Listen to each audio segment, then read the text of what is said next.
But I mean, this is when I was trying to explain to when he was on as well. With a hot air balloon. I don't know if you heard when he was on my show, Adam. It was a while back when he started pushing this nonsense. And I invited him on my show. And then I had him on and I asked him, okay, if you're claiming your accelerating Earth is the reason why we see what we do. Now with a hot air balloon, is it attached to Earth?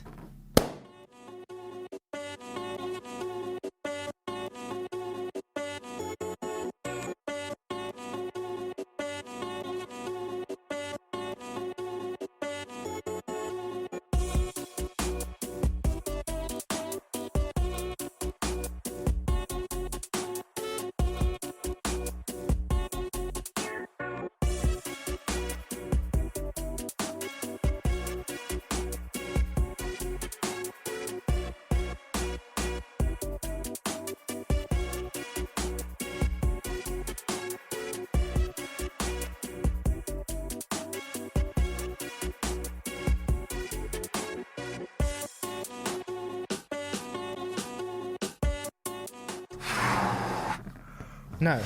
No, of course not. So if I take a density tower and hold it static inside a Sorry. if I take a density tower inside a hot air balloon where it's going down, up, or just staying where it is, what we're going to see? It's going to separate, like we usually see. Okay? Yeah. So, did Earth cause this separation? If it's not connected at all? No. But yet, this is when he started telling me I'm retarded. Right. Indeed. Yeah, because he can't accept that he's wrong. It's crazy. Yeah, but the gas does what it's doing. It's always doing its same. It's doing its own thing. Yeah, so I'm saying it's like, moving in its own direction. It's doing its own thing based solely on its last collision.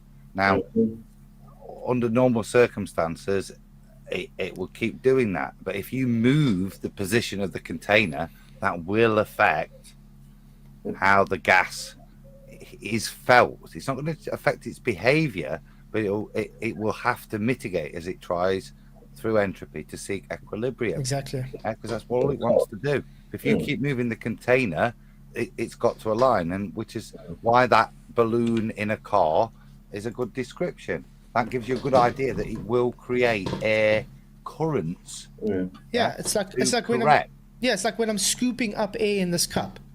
Yeah, the air is getting forced in with the cup. It's just it can't go through the barrier. It's just pulling it along while it's still bouncing around. Yeah. Wanted to go that way, but now the barrier is got in its way, where it wouldn't have previously been, and that will create an airflow. But that individual behaviour in its reference frame, as opposed to what you described with the solids and liquids, which is still going to be slightly different, because remember, all the molecules in the solid are connected to each other. So where one goes, the rest follow. That's not the same in the liquid. Yeah,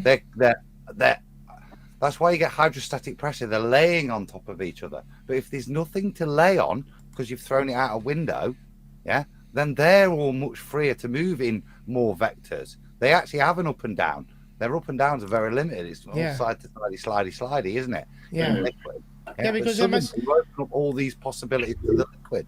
Yeah, because they must remember that the gas is compressible, the liquid's not. So it's going to give way. One's going to give way to the other. Yeah, that's why you'll see bubbles come through the liquid as the gas tries to deal with what suddenly it can get trapped as the liquid's dealing with the solid that moves in a different way to it. So as those things equilibrate, that creates problems for the gas, which in some cases you might perceive as bubbles. Yeah. Yeah, this is just things trying to reach equilibrium, but you don't reach equilibrium in disequilibrium, Exactly. i.e. when you throw it out of a window.